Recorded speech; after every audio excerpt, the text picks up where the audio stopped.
حفظہ ہمارے درمیان ہیں اور انشاءاللہ ہم ایذا دہی لوگوں کو تکلیف دینا سماج کا ایک ناسور اس عنوان پر ان سے بلیغ خطاب سنیں گے۔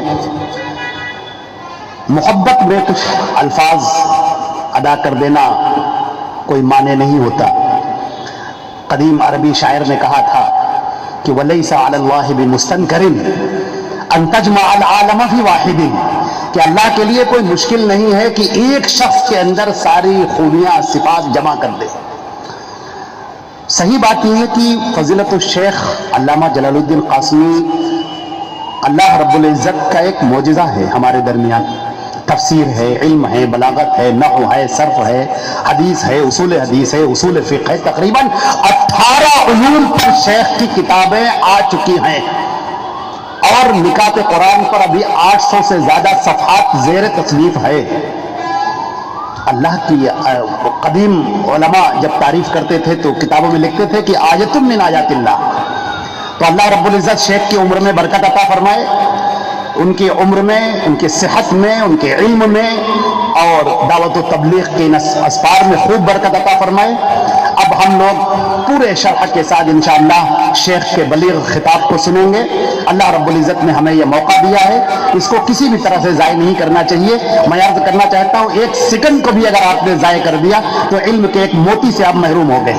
میں بڑے ادب کے ساتھ درخواست کرتا ہوں فضیلت الشیخ علامہ جلال الدین قاسمی حفظہ اللہ سے کہ اسٹیج پر تشریف لائیں اور اپنے خطاب سے ہم سب کو مستفید فرمائیں۔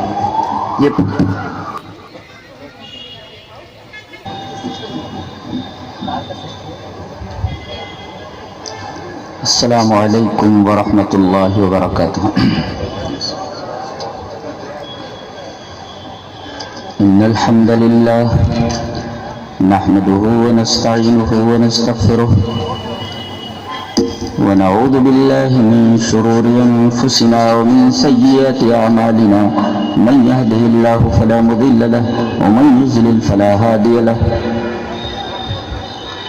وأشهد أن لا إله إلا الله وحده لا شريك له، وأشهد أن محمدا عبده ورسوله، يا أيها الذين آمنوا اتقوا الله حق تقاته ولا تموتن إلا وأنتم مسلمون، يا أيها الناس اتقوا ربكم الذي خلقكم من نفس واحدة وخلق منها زوجها وبث منهما رجالا كثيرا ونساء، واتقوا الله الذي تساءلون به والأرحام إن الله كان عليكم رقيبا، يا أيها الذين آمنوا اتقوا الله وقولوا قولا سديدا يصلح لكم أعمالكم ويغفر لكم ذنوبكم، ومن يطع الله ورسوله فقد فاز فوزا عظيما، أما بعد فإن خير الحديث كتاب الله وخير الهدي هدي محمد صلى الله عليه وسلم، وشر الأمور محدثاتها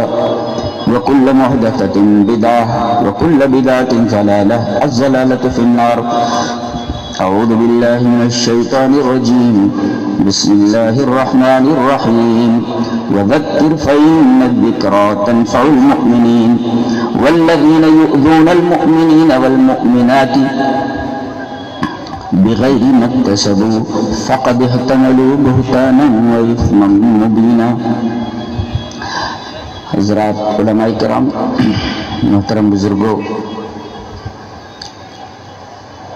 نوجوانوں، پیارے بچوں، پردہ نشین ماں اور بہنوں،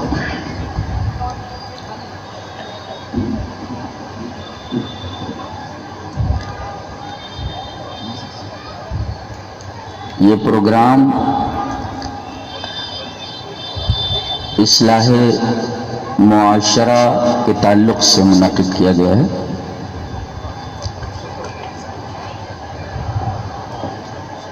کہ معاشرے کی اصلاح کی جائے۔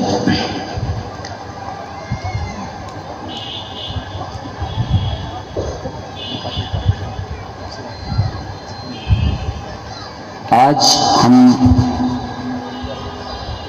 معاشرے کے ایک اہم پہلو کے اوپر گفتگو کرنا چاہیں گے۔ تو آئیں سب سے پہلے معاشرہ کا مطلب سمجھیں۔ معاشرہ کہتے کس کو؟ یہ ہے عاشرہ یعاشر معاشرتن، اس کا مطلب ہوتا ہے مل جل کر رہنا. جی مل جل کر رہنا. عاشرہ یعاشر معاشرتن کا معنی مل جل کر. اور یہ انسانی طبیعت کے عین مطابق ہے، اس لیے کہ اللہ تعالیٰ نے انسان کی طبیعت اس طرح بنائی ہے کہ وہ تنہا زندگی نہیں گزار سکتا، وہ گروپ میں رہ کر زندگی گزارے گا. اب ظاہر ہے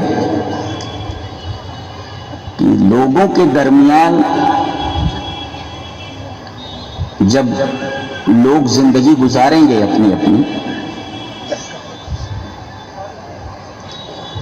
تو ہر ایک سے واسطہ پڑے گا. بھائی کا اپنی بہن کے ساتھ واسطہ، شوہر کو اپنی بیوی کے ساتھ واسطہ، کسی شخص کو اپنے پڑوسی کے ساتھ واسطہ. بازار میں دکان میں ہے تو آس پاس کے دکانداروں سے واسطہ. یہ ضروری ہے. اب واسطہ پڑتے وقت ایک آدمی کا واسطہ دوسرے آدمی کے ساتھ پڑھتے وقت اس کا رویہ کیا ہو، اس کا بیہیویئر کیا ہو، دیٹ از کالڈ معاشرہ. اس کو معاشرہ کہتے ہیں. جی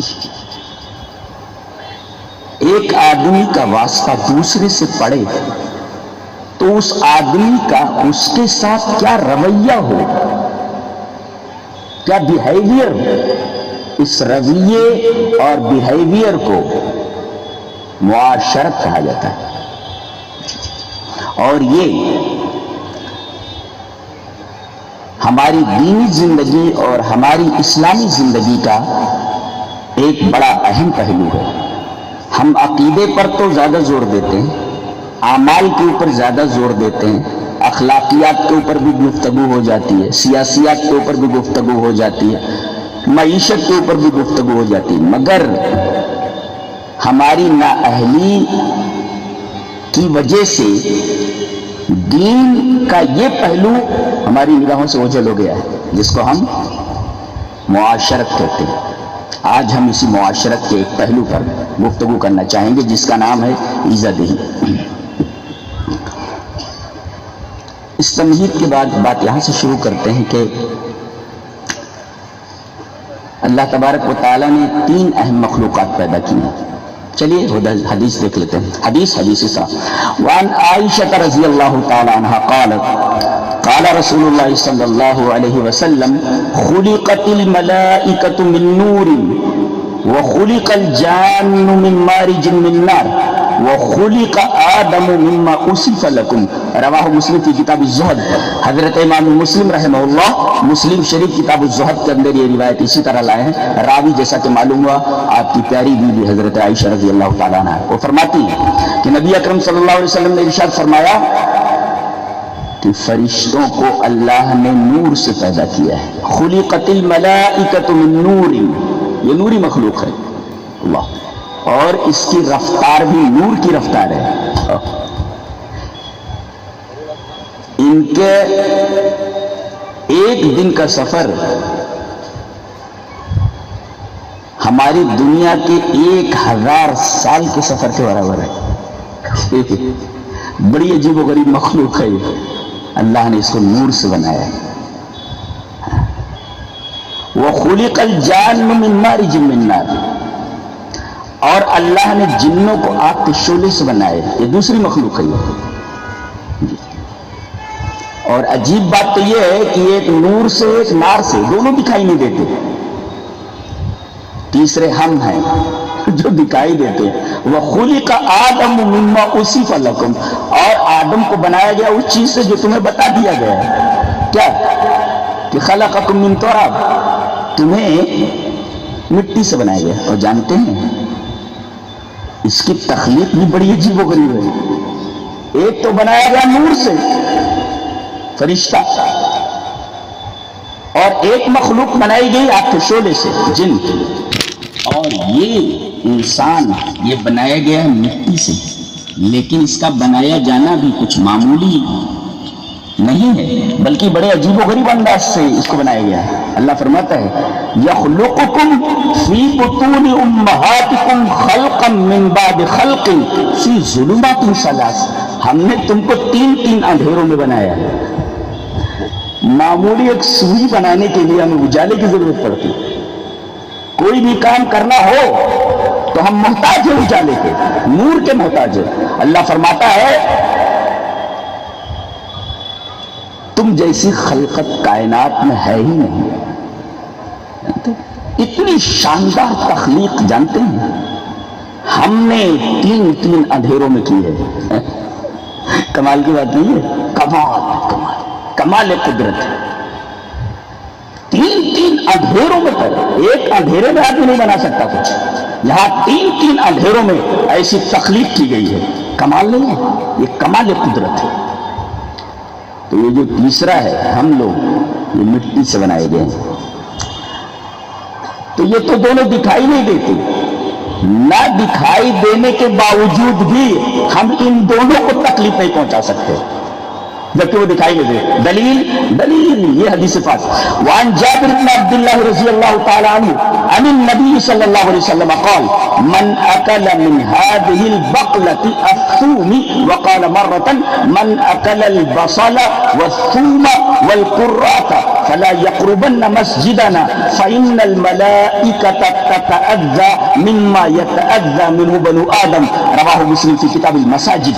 حضرت امام مسلم رحمہ اللہ اس حدیث کو ایسے ہی مسلم شریف کتاب المساجد کے اندر لائے، راوی جیسا کہ معلوم ہوا حضرت جابر بن عبداللہ۔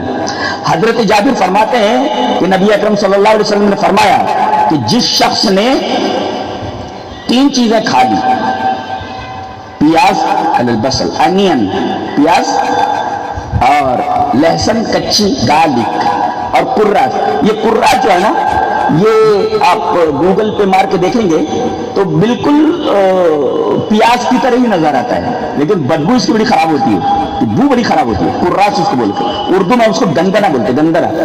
اور اگر میرا حافظ غلط نہیں کر رہا تو انگریزی میں اس کو لیچ بولتے ہیں، ایسا کچھ لیچ، ایسا کچھ جو جونک کے معنی میں ہوتا ہے نا، ایسا کچھ اس کا لفظ ہے جی۔ تو جس آدمی نے پیاز کھا لی، اچھا لہسن کچی کھا لی اور گندنا کھا لیا یعنی قرات، تو فلا یقربن مسجدنا الا فلا یقربن مسجدنا، وہ ہماری مسجد کے قریب نہ آئے، مسجد میں داخل نہ ہو نماز پڑھنے کے لیے۔ کیوں؟ مسجد میں فرشتے رہتے ہیں، فإن الملائکۃ تتأذى، فرشتوں کو ان چیزوں سے تکلیف پہنچتی ہے جن جن چیزوں سے انسانوں کو تکلیف پہنچتی ہے۔ اب میں سگریٹ نہیں پیتا، میں گٹکا نہیں کھاتا، اور میں بیڑی نہیں پیتا، اب میرے بازو میں کوئی آدمی نماز میں کھڑا ہو جائے تو مجھے برداشت نہیں ہوتا، اس کے منہ سے جو بدبو آتی ہے۔ اور نوری مخلوق تو بہت نفیس طبیعت کی ہوتی ہے، اس کی طبیعت بڑی نفیس ہوتی ہے، وہ کیسے یہ گندگی برداشت کر سکتی ہے جو آدمی کے منہ سے نکل رہی ہو؟ تو فرشتوں کو تکلیف ہوتی ہے ان تمام چیزوں سے، تو ہم یہ چیزیں کھا کر نہیں آ سکتے، جبکہ ہم انہیں دیکھتے نہیں، وہ ایسی مخلوق ہے جو دکھائی نہیں دیتی، پھر بھی انہیں تکلیف پہنچانے سے ہمیں منع کر دیا گیا ہے۔ یہ دیکھیے اسلام کے اندر کتنی فراخ دلی ہے، اور ایک دوسرے کے احترام کا اور ایک دوسرے کو ایک دوسرے سے تکلیف نہ پہنچے اس کا کس قدر خیال رکھنا ضروری ہے۔ چلیے اب جنوں کو دیکھتے ہیں۔ آگ سے جی اس آگ میں حرارت ہوتی ہے اور دھواں ہوتا ہے، برابر ہے؟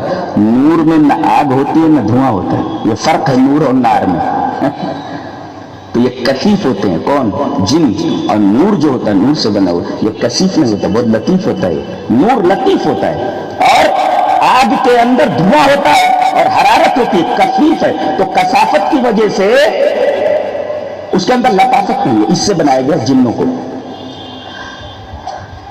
ان کے ساتھ ہمارا رویہ کیا ہونا چاہیے دکھائیں گے۔ دلیل یہ حدیث پاک وعن عبداللہ بن مسعود رضی اللہ تعالی عنہ قال قال رسول اللہ صلی اللہ علیہ وسلم لا تستنجوا بالروث ولا بالعظام فإنه زاد اخوانكم من الجن، رواہ الترمذی فی کتاب الطہارہ۔ حضرت امام ترمذی رحمہ اللہ اس حدیث پاک کو ایسے ہی ترمذی شریف کتاب الطہارہ کے اندر لائے۔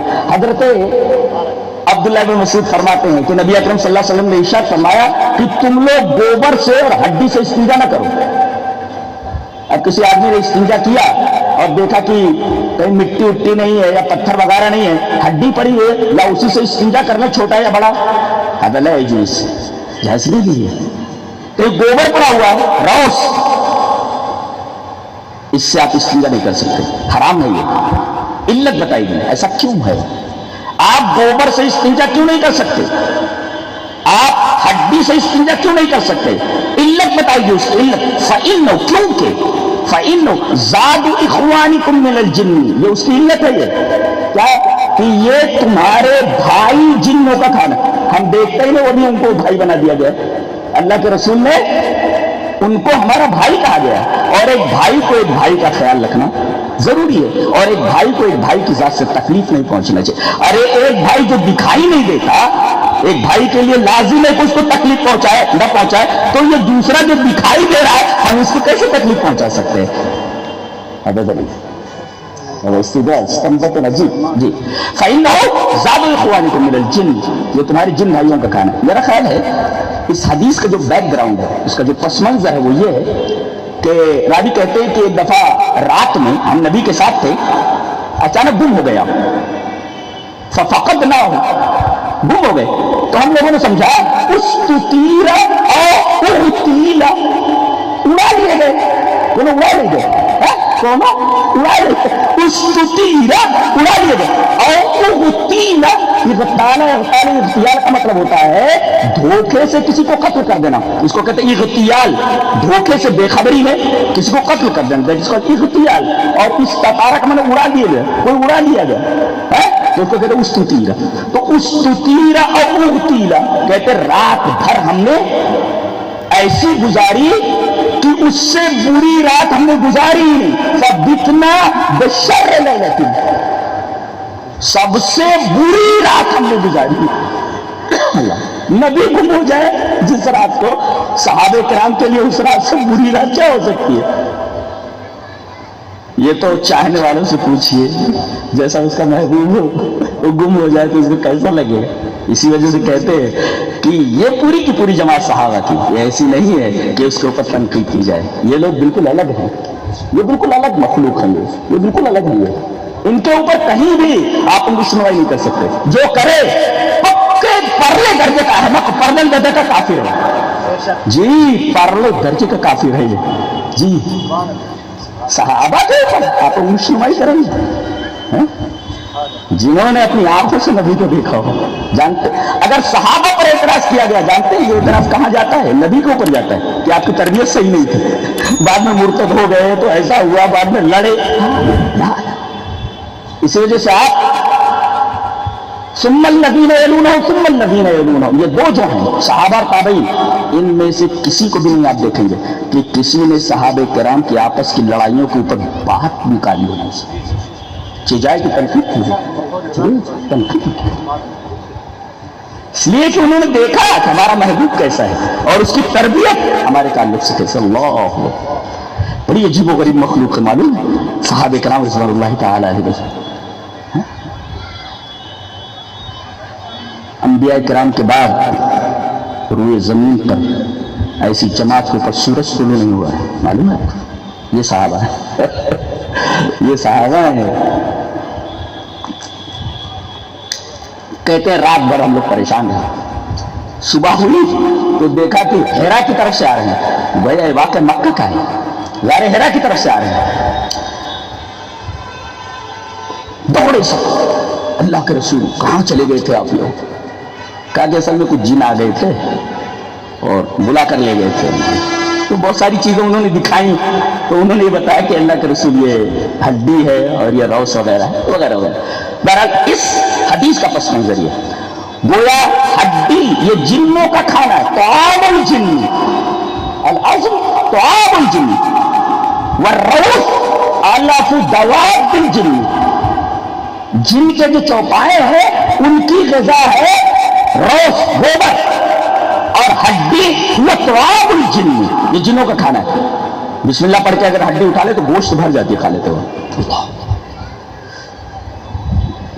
ہم نے یہ سب دیکھا نہیں, نبی نے دیکھا ہوا ہے.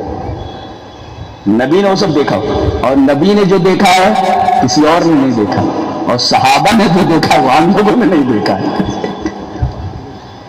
صحابہ نے جو دیکھا وہ ہم لوگوں نے نہیں دیکھا۔ اب ایک آدمی گم ہو گیا ہے جب ملتا ہے تو بتاتا ہے کہ ہم جن کو دیکھ کر کے آئے ہیں، اللہ اکبر، اور صحابہ دیکھ رہے کہ رات بتے نہیں ہمارے ساتھ، چاند کو 2 ٹکڑے ہوتے دیکھا ہے، وہی اترتے ہوئے دیکھیے، تو انہوں نے وہ دیکھا جو ہم لوگوں نے نہیں دیکھا۔ ہماری اوقات ہی کیا ہے کہ ہم جماعت کے اوپر ہم سنوائی کرے، ہم کون ہوتے؟ ہماری اوقات ہے کیا؟ ہماری اوقات ہے؟ بہرحال تو یہ ہے فرشتے، ان کو آپ تکلیف نہیں پہنچا سکتے، یہ دکھائی نہیں دیتے، اور یہ ہے جن، یہ ہمارے بھائی، ہم ان کو تکلیف نہیں پہنچا سکتے اور ان کا ہمیں خیال رکھنا۔ اب تیسرے ہم رہے، اب اس کے اوپر ہم گفتگو کرنا چاہتے ہیں جی۔ ہم انسانوں کو نہ روحانی تکلیف پہنچا سکتے ہیں نہ جسمانی۔ اس کو عربی میں کہتے ہیں تکلیف کو اذا۔ اذا کا مطلب ہوتا ہے کل ما اذیت به والاذى، اے هو ما یؤلمک، آپ کو جو درد پہنچائے، آپ کو جو تکلیف پہنچائے، کوئی بھی چیز تکلیف پہنچانے والی ہو اسے کہتے ہیں اذا۔ جس چیز سے آپ کو تکلیف پہنچے، درد پہنچے، وہ چیز اذا ہے، اذا سے تکلیف کہتے ہیں، جس کو ہم تکلیف کہتے ہیں عربی میں اس کو اذا کہا جاتا ہے۔ کل ما اذیت به، جس سے آپ کو درد ہو، جس سے آپ کو تکلیف پہنچے، یا کل ما یؤلمک، جس سے آپ کو الم پہنچے، تکلیف پہنچے، وہ اذا، وہ اذا۔ اذا کی تعریف بھی معلوم ہے جی۔ تو ہم کوئی ایسی چیز نہیں کر سکتے، نہ زبان سے نہ اپنے اعضاء و جوارح سے، جس سے کسی دوسرے بھائی کو تکلیف پہنچے۔ پہلے روحانی کا دیکھ لیتے ہیں، پھر اس کے بعد آگے ہم جسمانی کے اوپر بحث کریں گے۔ جس روحانی تکلیف ہم نہیں پہنچا سکتے، دلیل یہ حدیث پاک۔ وعن ابن عباس رضی اللہ تعالی عنہما ان رسول اللہ صلی اللہ علیہ وسلم قال لا يتناجسنان دون الثالث فإن ذلك يكره المؤمن والله تعالى يكره أذى المؤمن۔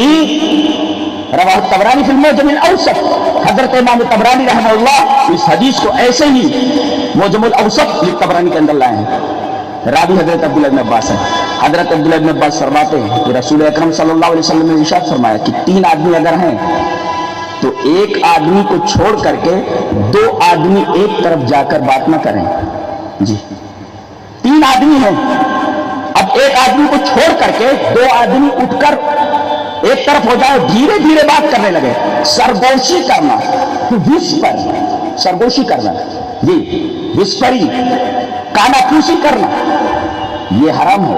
لا یتناجسنان، 2 آدمی دھیرے دھیرے بات نہ کریں، دون الثالث، تیسرے کو چھوڑ کر، دونا مانے چھوڑ کر، تیسرے کو چھوڑ کر 2 آدمی سرگوشی نہ کریں۔ کیوں؟ علت بتائیے۔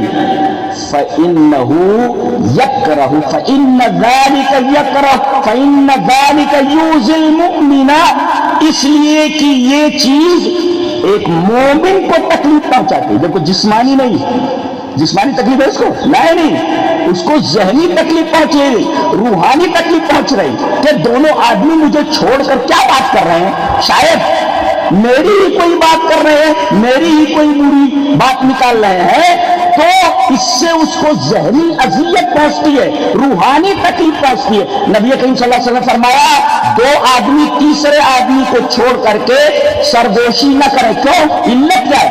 فَإِنَّ ذَلِكَ يُؤْذِي الْمُؤْمِنَ، اس لیے کہ یہ بات ایک مومن کو ایذا دیتی ہے، تکلیف پہنچاتی ہے۔ چلو ٹھیک ہے، مومن کو تکلیف پہنچ جائے، کیا حرج ہے؟ کیوں؟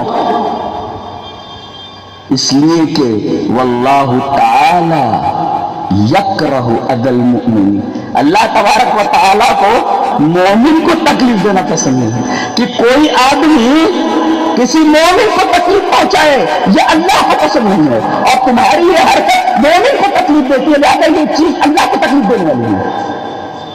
لہذا یہ روحانی تکلیف اور ذہنی تکلیف ہے، یہ جائز نہیں ہے، بالکل بھی نہیں۔ تو یہ تو روحانی تکلیف ہوئی۔ اب آگے بڑھتے ہیں۔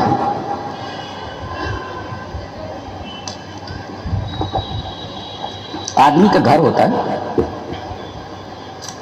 اب گھر اس کا جو ہے اس طریقے کا کہ آگے نالا ہے، آگے تھوڑا سا اسپیس موجود ہے، وہاں تھوڑی سی جگہ کھلی ہوئی، اس کو ساحہ کہہ لیجیے عربی میں، یا المتسع کہہ لیجیے، المتسع امام البیت، ساحہ امام البیت، کوئی چیز ہے سامنے جگہ کھلی ہوئی، آپ وہاں گندگی نہیں کر سکتے۔ کیوں؟ اس لیے کہ اس طرف سے جہاں آپ کا مکان ہے، مکان کے آگے جو کھلی ہوئی جگہ ہے وہ سڑک ہے، اس پر سے آدمی گزرے گا، اس کی وجہ سے اس کو تکلیف پہنچ سکتی ہے۔ لہذا نبی کریم صلی اللہ علیہ وسلم نے فرمایا کہ اگر کوئی مسلمان اس طریقے کی حرکت کرتا ہے تو اس کی یہ حرکت یہودیانہ حرکت ہے۔ دلیل یہ حدیث پاک وان عامر بن سعد عن ابی رضی اللہ تعالی عنہ قال قال رسول اللہ صلی اللہ علیہ وسلم طہروا افنیتکم فإن اليهود لا تطهر أفنيتها رواه احمد فی مسند ہی۔ حضرت امام احمد بن حنبل رحمہ اللہ مسند احمد کے اندر یہ روایت اسی طریقے سے لایا ہے، اور حضرت عامر بن سعد اپنے باپ سے روایت کرتے ہیں اس کو کہ رسول اللہ صلی اللہ علیہ وسلم نے ارشاد فرمایا کہ اپنے فنا کو صاف رکھو۔ فناء الساحة امام البیت، گھر کے سامنے جو اسپیس ہے جہاں سے لوگوں کا گزر ہوتا ہے وہاں گندگی نہ ڈالیں، وہاں اب گندگی، ارے کیڑا ڈال دیتے ہیں، کیڑا ڈال دیتے ہیں، کیڑا ڈال دیتے ہیں، تاکہ گزرنے والا اس کے اوپر سے گر کر کے ہاتھ پیر توڑ ڈالے۔ منع کیا گیا کہ آپ کیلا اس کا چھلکا ادھر ادھر نہیں پھینک سکتے۔ کیا تعلیم ہے اسلام کے اللہ علیہ! لوگ کہتے ہیں کہ اسلام گندگی کی تعلیم دیتا ہے، اللہ، یہ تصور ہے، یہ تصور نظافت ہے اسلام کا، یہ تصور طہارت ہے اسلام کا کہ آپ اپنے گھر کے سامنے جو اسپیس ہے اس کو گندا نہیں کر سکتے، آپ گندگی نہیں ڈال سکتے وہاں۔ گندگی جہاں پھینکنے کے لیے جگہ مزبلہ جہاں بنا ہوا مزبلے کے اندر ڈالو، کوڑے دان جہاں ہے وہاں لے جا کر کے ڈالو۔ ایک برائی اور ہے میرے صاحب، ایک کوڑے دان میں ڈالنے کے لیے کون جاتی ہے؟ محترمہ جاتی ہے، وہ پڑا سوچ رہا تو وہ بیچاری ٹانگ کے لے کے جاتی دوڑے دوڑے، وہ ٹانگ کے لے جا رہی ہے، ابھی سوچ رہا تو سوتا صحیح۔ تو طہروا افنیتکم، تم لوگ اپنے گھر کے سامنے جو کھلی جگہ ہے، اسپیس ہے، نالا ہے، سب کو اچھا رکھو، پاک رکھو، کیونکہ اس طریقے کی حرکتیں یہودی کرتے ہیں۔ فَإِنَّ الْيَهُودَ لَا تُطَهِّرُ أَفْنِيَتَهَا، اس لیے کہ یہودی اپنے صحنوں کو اپنے گھر کے سامنے کی جگہ صاف نہیں کرتے۔ اور بتاتے ہیں کہ ان کے بدن سے خاص قسم کی بو آتی ہے، شاید جنم کے دن ہو رہا ہے، وہ گندھوڑے ہیں پورے، یعنی طبعی طور پر چونکہ ان کا دل گندا ہے بدماشوں کا، لہذا یہ دل کی گندگی ان کے جسموں سے ظاہر ہوتی ہے، یہ اندر سے گندھوڑے ہیں تو بدن سے تو ظاہر ہوتا ہے، گند تو آئے گی، گندھا کا کوئی تو طہروا افنیتکم فإن اليهود لا تطہر افنیتها، تم لوگ اپنے صحنوں کو پاک رکھو، گھر کے سامنے کی جگہ کو طاہر رکھو، پاک رکھو۔ کیوں؟ اس لیے کہ یہود اپنے گھر کے صحنوں کو اور گھر کے سامنے کی جگہوں کو پاک نہیں رکھتے۔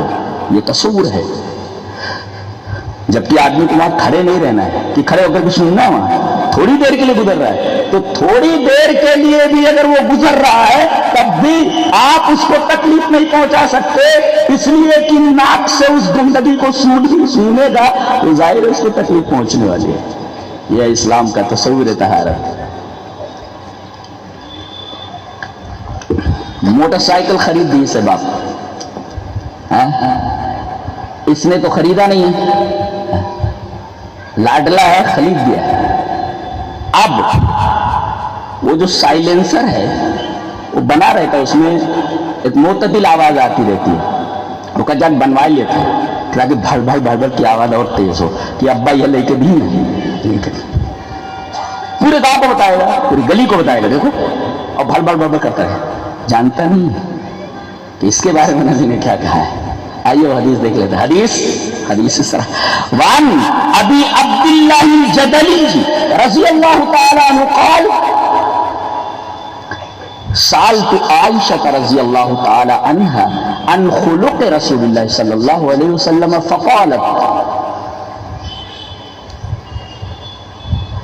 كان رسول الله صلى الله عليه وسلم ليس فاحشا لم يكن فاحشا فقالت لم يكن فاحشا ولا متفحشا ولا صخابا في الأسواق ولا يجزي بالسيئة السيئة ولكن يعفو ويصفح رواه أحمد في مسنده۔ حضرت ابو عبداللہ الجدلی وہ کہتے ہیں کہ ایک دفعہ میں اماں عائشہ کے پاس گیا رضی اللہ تعالیٰ عنہ، اور میں نے پوچھا کہ رسول اللہ صلی اللہ علیہ وسلم کے اخلاق کیا تھے۔ سألت عائشہ رضی اللہ تعالیٰ عنہ عن خلق رسول اللہ صلی اللہ علیہ وسلم، رسول اللہ صلی اللہ علیہ وسلم کا اخلاق کیا تھا۔ اب بتانے لگی، اگر بیوی کسی کی تعریف کر دے شوہر کی، سمجھو سچ مچ اچھا شوہر ہے، نہیں تو وہ بتا دے گی ٹیڑے ٹیڑے اڑت رہے ہیں، کتنی بیکار ہوتی ہے۔ ارے بولے اس کو کہتے ہیں تو کہے کہ نہیں، کیا ہوا؟ بولے صبح میں دیکھی، کیا دیکھی کہ ایک آدمی جو ہے ایک بزرگ ہوا میں آپ سے جا رہے تھے، کہا اللہ کی بندی وہ میں ہی تھا۔ اچھا کب ٹیڑے ٹیڑے اڑ رہے؟ تو اگر بیوی تعریف کرنے شوہر کی، یقیناً شوہر جو ہے یقیناً اعلیٰ درجے کا فرما رہی ہے۔ تم نبی کے اخلاق جاننا چاہتے ہو، لم یکن فاحشا ولا متفحشا، یہ دونوں چیزیں ہمارے نوجوانوں میں ہیں، ولا سخابا فی الاسواق، یہ بھی ہمارے نوجوانوں میں، ہمارے بچوں میں۔ چلیے تشریح کرتے تھے، آپ فاحش نہیں تھے اور آپ متفحش نہیں تھے۔ مل فرق بین الفحش والتفحش، مل فرق بین الفاحش والمتفحش، واضح کرتا ہوں، آپ فاحش نہیں تھے اور آپ متفحش نہیں تھے۔ تو فاحش کس کو کہتے ہیں؟ الذی یتکلم کلاما فاحشا، فاحش القبیح، جو بری بات اپنی زبان سے بولے، تو یہ جو بری بات ہے یہ کلام فاحش ہے۔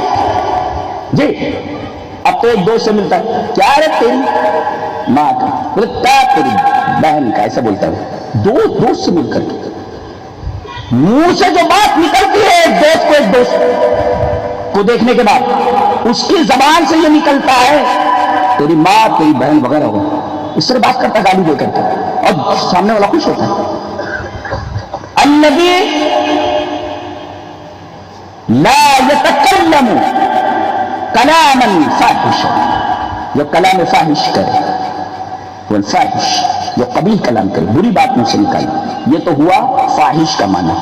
فاحش کسے کہتے ہیں؟ جو اپنے منہ سے بری بات نکالے، تو نکالنے والا فاحش، اور یہ بات جو اس نے نکالی ہے اس کا کلام فاحش۔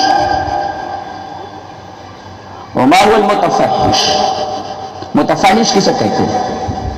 کہ یجعل الکلام الفاحش دیدنہ وعادتہ، آدمی بری بات نکالنے کو، کلام فاحش کو اپنی عادت بنا لے، اپنی طبیعت بنا لے، ایسا برا ہو جائے۔ ایک ہے چلو زبان سے بری بات نکل گئی، فاحش ہوا، اور آدمی جب بھی بولے تو بری ہی بات منہ سے نکالے، گویا یجعل الکلام الفاحش دیدنہ وعادتہ، اپنی عادت بنا لے رہا ہو، جب بھی بات نکالتا ہے بری ہی بات نکالتا ہے، تو یہ متفحش۔ ھذا الفرق بین الفاحش والمتفحش۔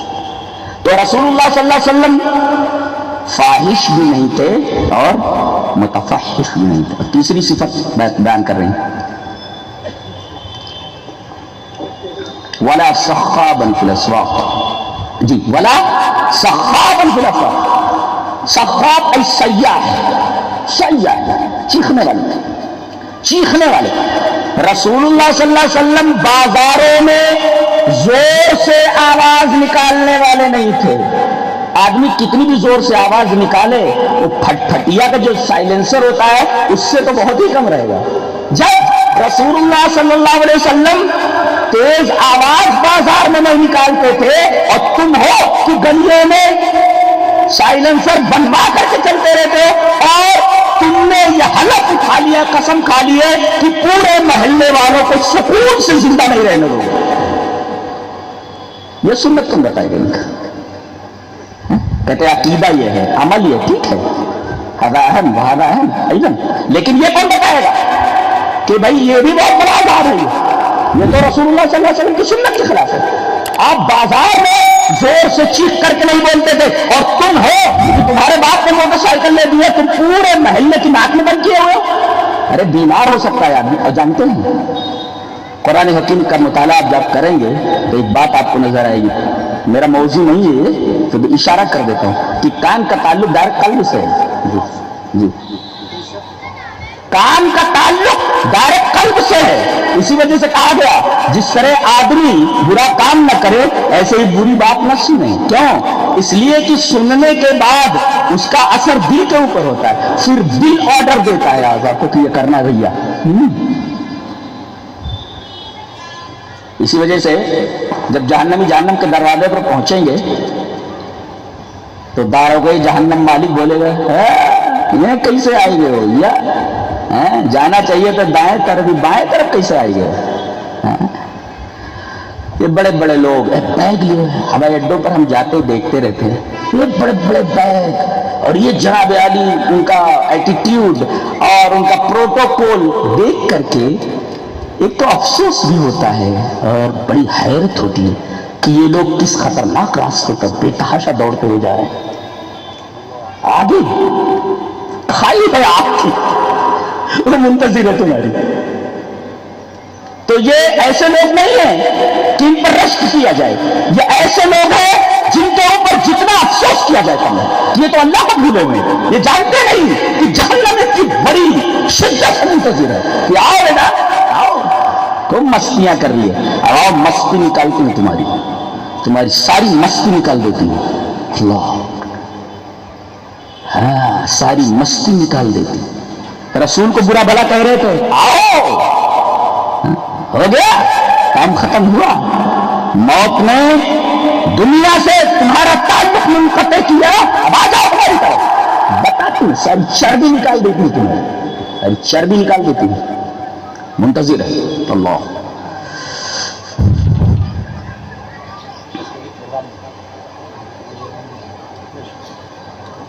بند کر ولا سخابا فی الاسواق.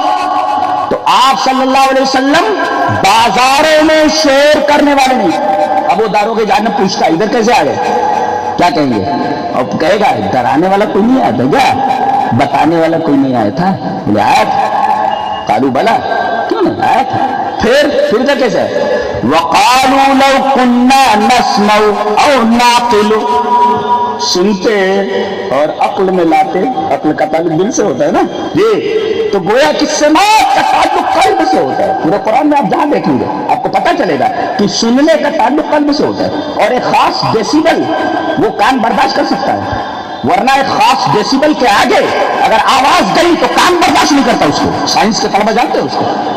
اور تمہاری آواز یہ تو ممنوع ڈیسیبل سے آگے کی آواز ہے جس سے آدمی کے دماغ کو تکلیف پہنچتی ہے. آدمی اگر ہارٹ ڈیزیز میں مبتلا ہے, کوئی ذہنی پرابلم ہے, اس کو بہت تکلیف پہنچتی ہے. کون ہوتے دوسروں کو تکلیف پہنچانے والے؟ رسول اللہ صلی اللہ علیہ وسلم تو زبان سے اپنی آواز بلند نہیں کرتے تھے, وہ بازاروں میں ولا سخابا فی الاسواق. یہ ہے آپ تکلیف نہیں پہنچا سکتے اپنی آواز کے ذریعے. جب زبان کی آواز جو منہ سے نکلتی ہے اسے آپ تکلیف نہیں پہنچا سکتے. یہ موٹر سائیکلیں اور خواہ کے یہ جو ہارن تم نے لگا رکھے ہیں, ہارن کیا ہوتا ہے؟ وقتی طور پر سامنے والے کو متنبع کرنا. ہلکے سے آپ اس کو متنبع کر دیجیے کہ میں آ رہا ہوں, اب یعنی ہٹ جاؤ, اس بات کی آواز ہی ہے, ہم آ رہے ہیں, ہم آ رہے ہیں. ارے ہنستے ہیں تم کے اوپر, تمہارے اوپر ہنستے ہیں, تم پاگل تو نہیں ہو, تمہاری حرکت تفلانا ہی نہیں, بالکل پاگل آنا, احمقانہ, ہنستے ہیں تم پر لوگ. جو تم بھڑ بھڑ کرتے ہوئے گزرتے ہو یہ تمہاری تعریف نہیں ہو رہی ہے، کمنٹ ہے تمہارے اوپر، تم پاگل قسم کے لوگ ہو، تمہارے گھر کے لوگ پاگل ہیں جو تمہیں یہ حرکت کرنے کی اجازت دیتے ہیں جس سے لوگوں کے ذہن و دماغ کو، روح کو، بدن کو تکلیف پہنچے، کون اجازت دیتا ہے؟ ولا صخابا فی الاسواق ولا یجزی بالسیئۃ السیئۃ، برائی کا بدلہ برائی سے نہیں دیتے تھے، ولکن یعفو واصفح، معاف کر دیتے تھے، درگزر کر دیتے تھے. یہ دیکھیں ہم نے استدلال کیا اس سے، فاحش بتفحش ولا صخب فی الاسواق.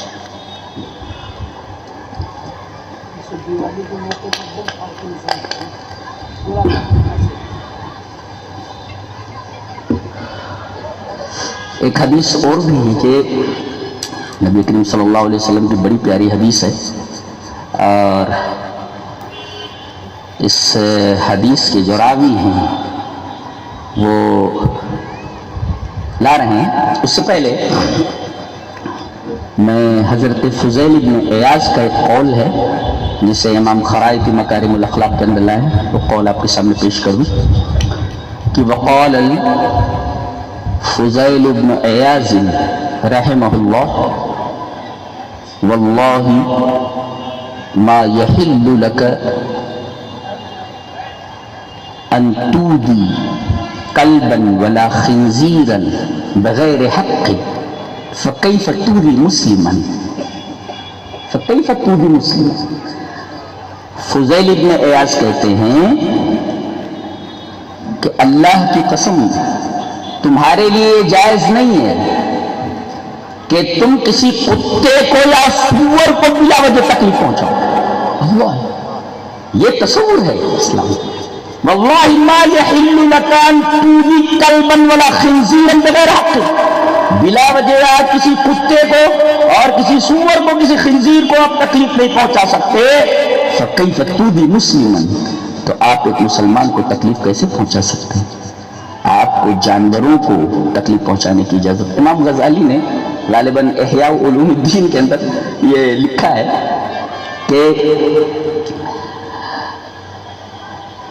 جانوروں کی 3 قسمیں ہیں. جانوروں کی 3 قسمیں. ایک ہے جو صرف تکلیف پہنچاتے ہیں، جیسے بچھو ہے، سانپ ہے، اس کے چکر میں آ گئے، یہ ڈنک مار دے کاٹ لے گا، یہ تکلیف پہنچاتے ہیں. تو جانوروں کی ایک قسم ایسی ہے جو تکلیف ہی پہنچاتی ہے، اور ایک قسم ہے جو صرف اور صرف فائدہ پہنچاتی ہے، جیسے بکری ہے، بھینس ہے، گائے ہے. جب تک دودھ دے رہے فائدہ پہنچ رہا ہے، اور جب دودھ دینے کے قابل نہیں رہے تو گوشت بن جاتی ہے، تو یہ صرف فائدہ پہنچاتی ہے. اور ایک قسم کے جانور ہوتے ہیں جو نہ فائدہ پہنچاتے ہیں اور نہ نقصان پہنچاتے ہیں، جیسے گیدڑ ہے، لومڑی ہے، اپنا الگ انداز سے رہتے ہیں. ان تینوں قسموں کے بیان کے بعد غزالی یہ کہتے ہیں کہ اے انسان، سب سے پہلے تو انسان بن جا، اور اگر انسان نہیں بننا چاہتا، جانور بننا چاہتا ہے، تو کم سے کم وہ قسم بن جا جو صرف فائدہ پہنچاتی ہے، جیسے بھینس اور گائے، بکری وغیرہ. اور اگر تو اس سے بھی نیچے آنا چاہتا ہے تو کم سے کم اس قسم کا جانور بن جا جیسے گیدڑ اور لومڑی، جو کسی کو نہ تکلیف پہنچاتے ہیں نہ فائدہ پہنچاتے ہیں. اور اگر تو اس کے نیچے آیا جو صرف اور صرف تکلیف پہنچاتے ہیں، تو تجھ میں اور درندے میں، تجھ میں اور جانور میں کوئی فرق نہیں ہے. تو اب پہلے تو انسان بن جا، اور اگر تجھے جانور بننا ہے تو 2 قسموں میں سے کوئی قسم بن جا. تیسری قسم کبھی بھی مت بننا، اس لیے کہ یہ تیسری قسم تجھے انسانیت کی سطح سے اتار کر کے درندوں کی سطح میں اتار دے گی، لا کر کے بچ اس سے.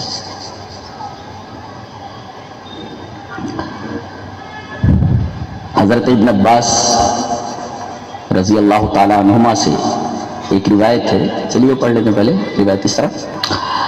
وعن ابن عباس رضی اللہ تعالیٰ عنہما قال قام رسول اللہ صلی اللہ علیہ وسلم فقال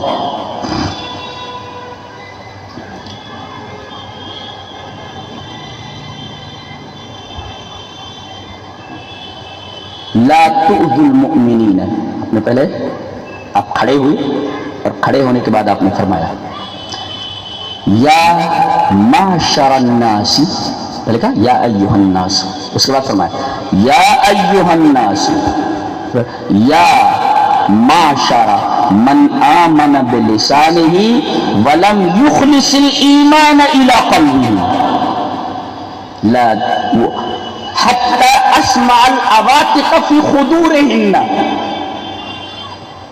لا تؤذوا المسلمین ولا تتبعوا عوراتهم فإنه من يتبع عورة أخيه يتبع الله عورته ومن يتبع عورته فيخرقها علیہ فی بطن بیتہ، رواه الطبرانی فی المعجم الاوسط۔ حضرت امام طبرانی رحمہ اللہ اس حدیث کو ایسے ہی معجم الاوسط کے اندر لائے۔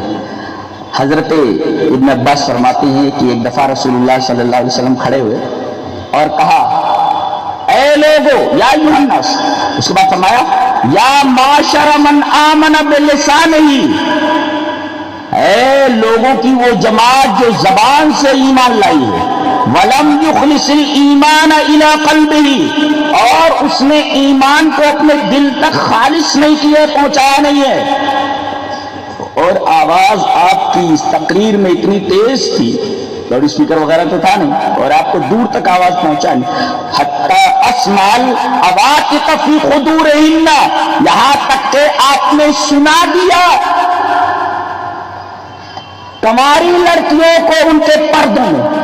دو بات معلوم ہے، ایک تو بچیوں کے لیے جب وہ جوانی کی دہلیز میں قدم رکھیں تو پردہ لازم ہے، جی بلا وجہ ان کو گھر سے باہر نہ نکالیں، فی خدورہن، پردوں میں رہیں۔ نبی کریم صلی اللہ علیہ وسلم نے جس وحشی معاشرے کے اوپر کام کیا، یقیناً یہ کام بہت ہی مشکل تھا، بہت ہی مشکل تھا۔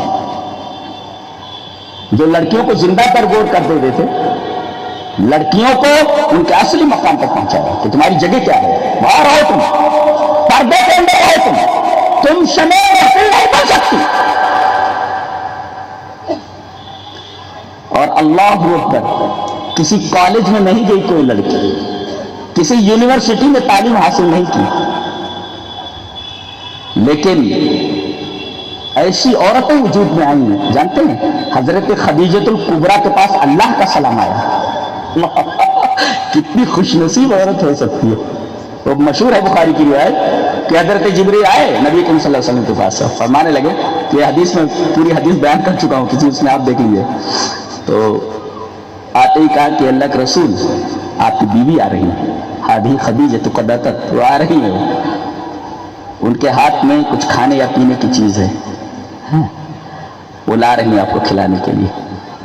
بیوی ہو تو ایسی ہے، زندگی تج دے کسی کے پیچھے، اور ہمارا نبی تو ایسا ہی تھا کہ کوئی بھی اس کے پیچھے اپنی زندگی تج دے۔ اللہ، اور جب وہ آ جائیں، آ رہی ہیں کچھ کھانے پینے کی چیز لا رہی ہیں، جب وہ آ جائیں تو آپ پہلے انہیں اللہ کا سلام کہیے کہ اللہ نے ان کو سلام بھیجا، اور اس کے بعد ان سے کہیے کہ میں انہیں سلام بھیج رہا ہوں، تھوڑی سی، اور انہیں خوشخبری سنا دیجیے کہ میں نے اب اس بندی کے لیے جنت میں ایسا محل تیار کر رکھا ہے، موتیوں کا، ہیروں کا، اور جس کے اندر شور نہیں ہے۔ جنت میں شور نہیں ہے، دنیا پوری شور سے بھری ہوئی ہے جناب، لا فیہا سخف ولا سخاب ولا نصب، حدیث کے آخر میں ٹکڑا وہی ہے، لا فیہا سخب ولا نصب، جہاں تھکان نہیں ہے۔ یہاں آدمی آرام کرتے کرتے تھک جاتا ہے، دیکھیں یہ کیسا آرام ہے کہ آدمی آرام کرتے کرتے بور ہو جائے۔ اللہ نے فرمایا جنت ایک ایسی جگہ ہے جہاں آدمی آنے کے بعد ایک تو تھکتا نہیں ہے، آرام سے آدمی تھک جاتا ہو، آدمی پیسوں سے بیزار ہو جاتا ہے، اتنا پیسہ کھا ہوا ہے، پیسے میں بھی تھک جاتا ہے۔ جنت کی خصوصیت وہاں شور نہیں ہے، شور نہیں، اور دوسرے وہاں تکان نہیں ہے، بوریت نہیں ہے، یہ جنت کی خاص نعمت ہے۔ تم نے دنیا کو تو شور سے بھر دیا یار، اس سے بڑا عذاب کیا ہو سکتا ہے جو جنت میں نہیں ہے؟ جو جنت میں نہیں ہے تم اسے لے کر کے بیٹھے ہوئے ہو اور وہ پیش کر رہے پورے معاشرے کے سامنے، تو جب وہ آ جائیں تو اللہ کا سلام کہنا ان کو۔ ایسی عورتیں تھیں وہ، کسی کالج میں نہیں پڑھی ہوئی، جی کسی یونیورسٹی میں نہیں دی، لیکن مقام ایسا ہے جسے اللہ کا سلام آیا ہو، اللہ اکبر، بتا نہیں سکتے مقام و مرتبہ کیا ہے. مقام و مرتبہ کیا؟ حضرت خدیجہ الکبریٰ، حضرت عائشہ ہے. اللہ کا سلام تو نہیں ہے، لیکن دفعہ نبی کے پاس بیٹھی ہوئی ہیں اور حضرت جبرائیل وہاں پر ہے. حضرت جبرائیل کہہ رہے ہیں تو ان کو سلام بولیے، تو کہہ رہے یا عائشہ ہذا جبرائیل، یہ جبرائیل بیٹھے ہوئے ہیں اور یہ قریء کی السلام، تمہیں سلام بول رہے ہیں. تو کہنے لگی کہ اللہ کا رسول، کہنے لگی وعلیہ السلام، یعنی وہ دکھائی نہیں دے رہی، پاس میں بیٹھے وہ وعلیہ، اس کا مطلب جو دکھائی نہیں دے غائب ہے، وعلیہ کا مطلب احسان نہیں ہے، بلکہ وعلیہ کہا جائے. اللہ کے رسول ان کے اوپر سلامتی ہے جبکہ وہی بیٹھے ہوئے ہیں. وہ چیز آپ دیکھ رہے ہیں جو میں نہیں دیکھ رہی ہوں. بتائیے، یہ نبی ہے، سامنے فرشتہ بیٹھا ہوا ہے، ایک عام نگاہ اس کو نہیں دیکھ پا رہی ہے، نگاہ نبوی دیکھ رہی ہے کہ جبرائیل بیٹھے ہوئے ہیں سامنے. آپ نگاہ کا اندازہ لگائیں گے، یہ ہمارا نبی ہے. ہم نے فرشتوں کو دیکھا نہیں، آپ صلی اللہ علیہ وسلم نے 2 بار تو اصلی شکل میں دیکھا ہے، اور انسانی شکل میں تو بار بار دیکھتے تھے، وہ وہی لاتے تھے کہ یہ جبرائیل بیٹھے ہوئے، یہی فرشتہ ہے جو نور کا بنا ہوا ہے اور تمام فرشتوں کا نور سے فرشتہ ہے، یہ سامنے بیٹھا ہوا ہے. یہ ہمارا نبی ہے، اللہ یہ ہمارا نبی ہے جو اپنی آنکھوں سے جبرائیل کو دیکھ رہا ہے. اور وہی حضرت عائشہ بیٹھی ہوئی ہیں، ان کو دکھائی نہیں دے رہے حضرت، وہ کہہ رہی ہیں کہ اللہ کے رسول آپ دیکھ رہے ہیں، میں نہیں دیکھ رہی ہوں.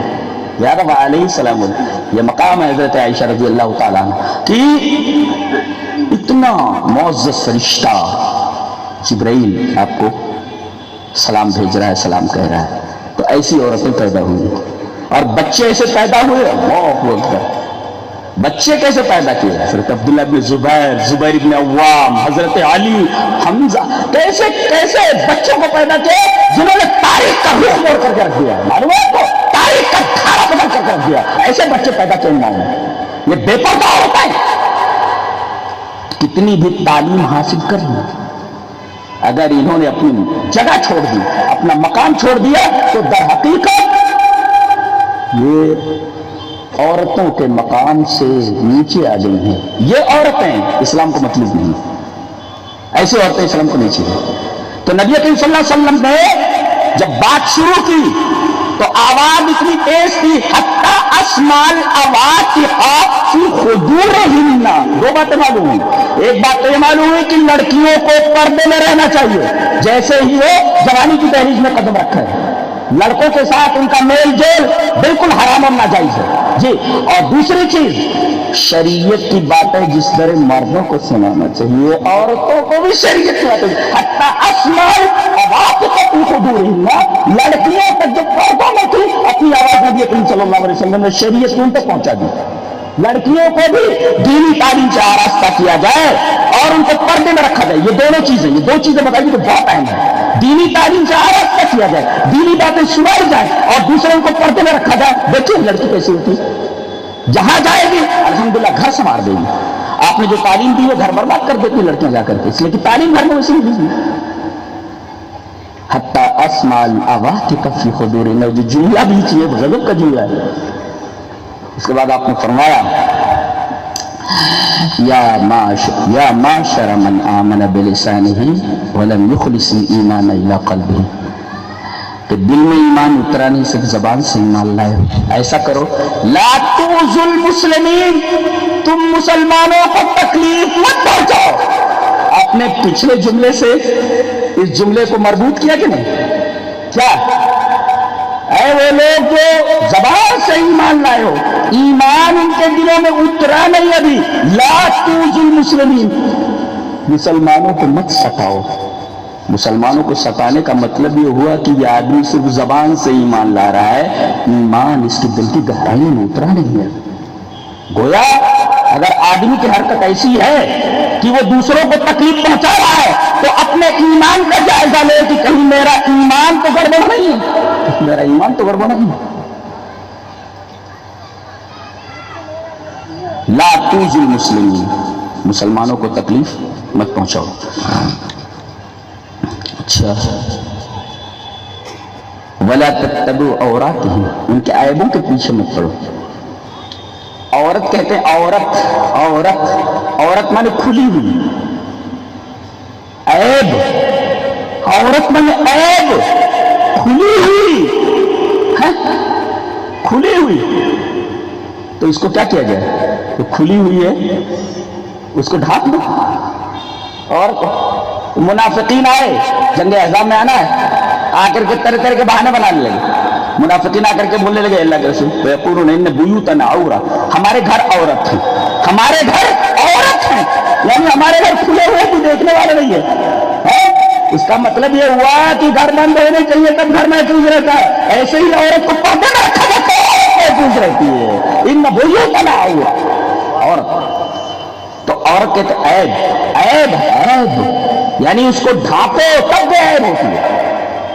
ڈھانپو اس کو، عیب ہے وہ، اس کو ڈھانپ دو عیب ہو جائے. تو وَلَا تَتَّبِعُوا عَوْرَاتِهِمْ، ان کے عیبوں کے پیچھے مت پڑو. فَإِنَّهُ مَن يَتَّبِعْ عَوْرَةَ أَخِيهِ، جو اپنے بھائی کی کسی عیب کے پیچھے پڑتا ہے تو يَتَّبِعِ اللَّهُ عَوْرَتَهُ، اللہ اس کے عیب کے پیچھے پڑ جاتا ہے. پھر کیا ہوتا ہے؟ فَيَخْرِقُهَا عَلَيْهِ فِي بَطْنِ بَيْتِهِ، اس کے گھر کے اندر ہی، فی بطن بیتہ، اس کے گھر کے اندر ہی اس کو ذلیل و رسوا کر دیتا ہے. خرق علیہ کا مطلب ذلیل و رسوا کر دینا، اس کو اس کے گھر کے اندر ہی خرق علیہ، اسے رسوا کر دیتا ہے. خرق علیہ فضحہ یفضحہ، اس کو جو ہے رسوا کر دیتا ہے اللہ تبارک تعالیٰ.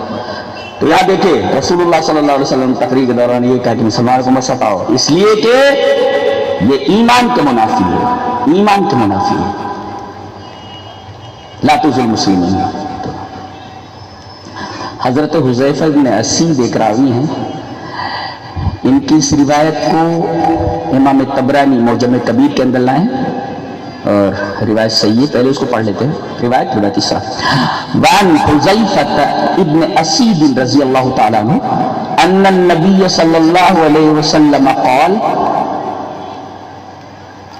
من آذى المسلمین فی طرقهم وجبت علیہ لعنتهم. رواہ طبرانی فی المعجم الکبیر، حضرت امام طبرانی اس حدیث کو معجم کبیر کے اندر لائے. راوی جیسا کہ معلوم ہوا حضرت حذیفہ ابن اسید ہے. حضرت حذیفہ ابن اسید فرماتے ہیں کہ رسول اللہ صلی اللہ علیہ وسلم نے ارشاد فرمایا جو آدمی مسلمانوں کو ان کے راستوں میں تکلیف دے، من آذى المسلمین فی طرقهم، جو آدمی مسلمانوں کو ان کے راستوں میں تکلیف دے.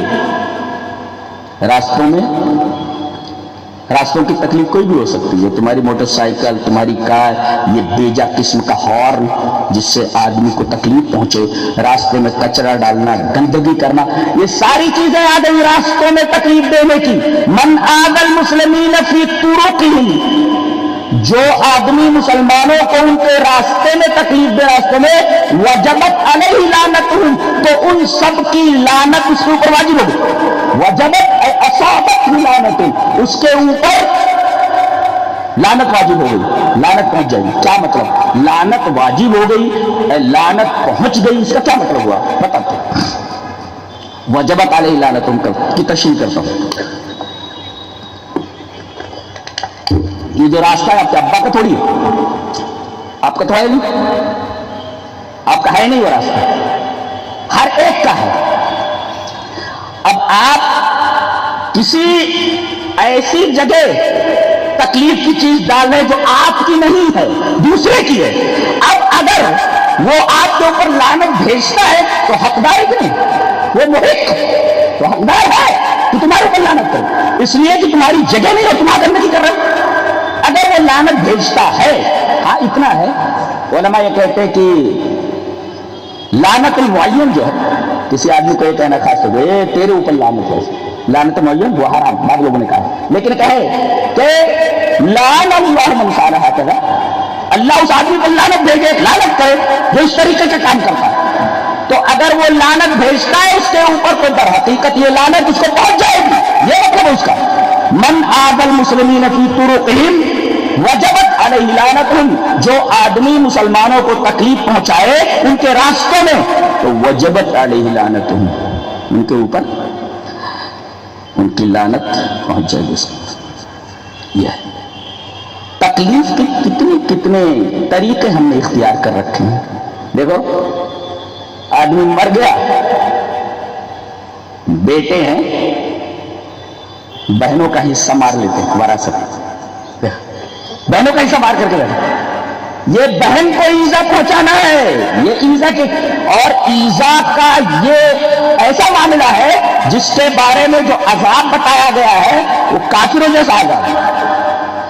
کئی مومنوں کے بارے میں جب کوئی عذاب کی بات آتی ہے تو وہاں خالدن نہیں کہا جاتا، خالدن نہیں کہ اس کے اندر وہ ہمیشہ رہے گا، ایسا نہیں کہا جاتا، لیکن جہاں جو وراثت مار لینے کی بات آئی ہے وہاں پر یہ کہا گیا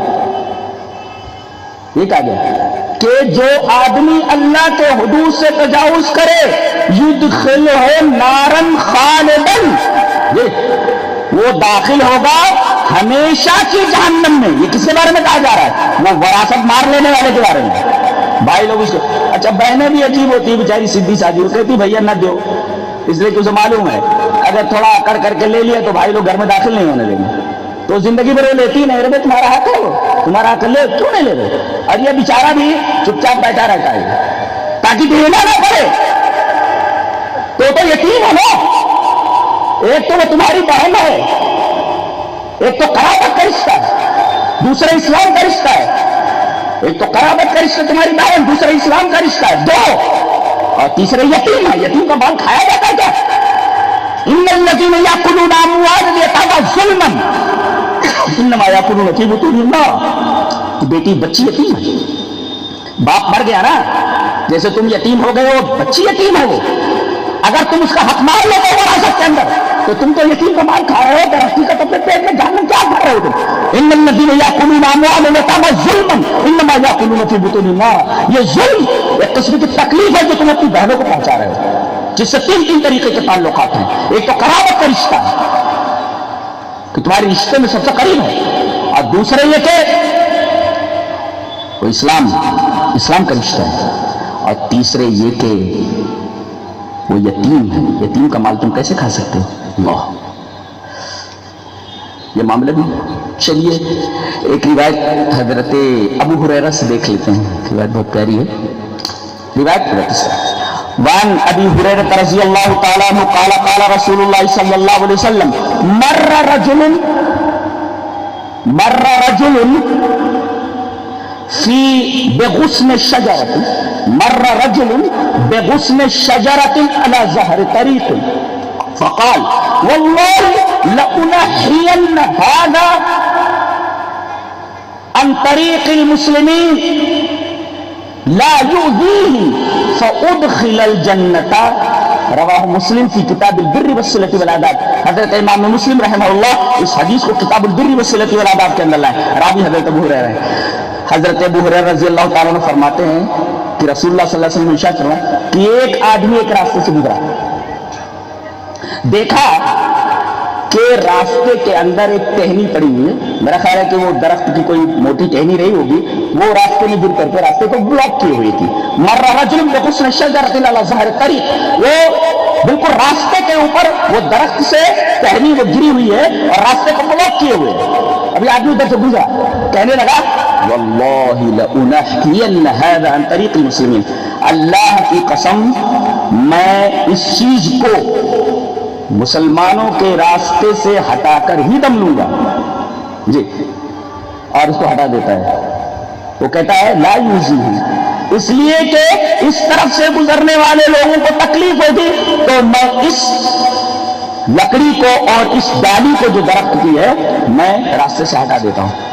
معلوم ہے نبی کریم صلی اللہ علیہ وسلم نے فرمایا اس کے اس عمل کی وجہ سے فَأُدْخِلَ الْجَنَّةَ، جنت میں داخل کر دیا گیا، وہ جنت میں داخل کر دیا گیا۔ دیکھیے نیکی کوئی بھی ہو، بعض لوگوں نے اسی وجہ سے کہا ہے نیکی کتنی بھی چھوٹی ہو اسے غیر اہم مت جانو، ایک چھوٹی نیکی بھی غیر اہم سمجھ کر مت چھوڑو، اس لیے کہ ایک چھوٹی نیکی بھی تمہیں جنت میں پہنچانے کا سبب بن سکتی ہے۔ یہ ڈالی جو راستے میں پڑی ہوئی تھی کوئی بہت بڑی بات نہیں تھی، مسلمانوں کو تکلیف تو اس نے ہٹا دیا، راستے پر چلنے والوں کو تکلیف تو اس نے ہٹا دیا۔ اللہ تبارک و تعالیٰ کو اس کی ادائی اتنی پسند آئی کہ اللہ تبارک و تعالیٰ نے کہا اس بندے کو چونکہ اس نے دوسرے کی تکلیف کو دور کیا ہے لہٰذا اس کو جنت کو اٹھا کر کے ڈال دو، اور یہ مسلم کی روایت ہے، فَأُدْخِلَ الْجَنَّةَ، اس آدمی کو جنت کے اندر داخل کر دیا گیا۔ اللہ روایت حضرت ابو ہریرہ کا نام آیا تو ایک روایت اور پیش کر دیتے ہیں، اور اس روایت کو امام نسائی رحمہ اللہ کتاب الایمان و شرائعہ کے اندر ہے، حدیث کی صلاح. وعن ابی ہریرہ رضی اللہ تعالی عنہ ان النبی صلی اللہ علیہ وسلم قال المسلم من سلم الناس من لسانه ويده والمؤمن من امنه الناس على دمائهم واموالهم رواه النسائی فی کتاب الایمان وشرائعہ. حضرت امام نسائی اس حدیث کو کتاب الایمان وشرائعہ کے اندر راوی جیسا کہ معلوم ہوا حضرت ابو ہریرہ ہے. حضرت ابو ہریرہ فرماتے ہیں کہ نبی اکرم صلی اللہ علیہ وسلم نے ارشاد فرمایا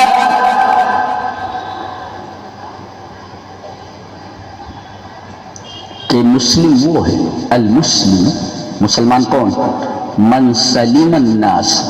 یہاں یہ نہیں کہا گیا مسلمان یا مومن، کوئی بھی آدمی ہو، انسان ہو. من سلیم الناس من لسانہ و یدہ، لوگ چاہے وہ مسلم ہو غیر مسلم کوئی بھی ہو، اس کی زبان سے اور اس کے ہاتھ سے اس کو تکلیف نہ پہنچے، یہ ہے مسلمان. المسلم من سلیم الناس، ناس the people الناس، اس کے ہاتھ سے اس کی زبان سے محفوظ ہے. اور مومن کس کو کہتے ہیں؟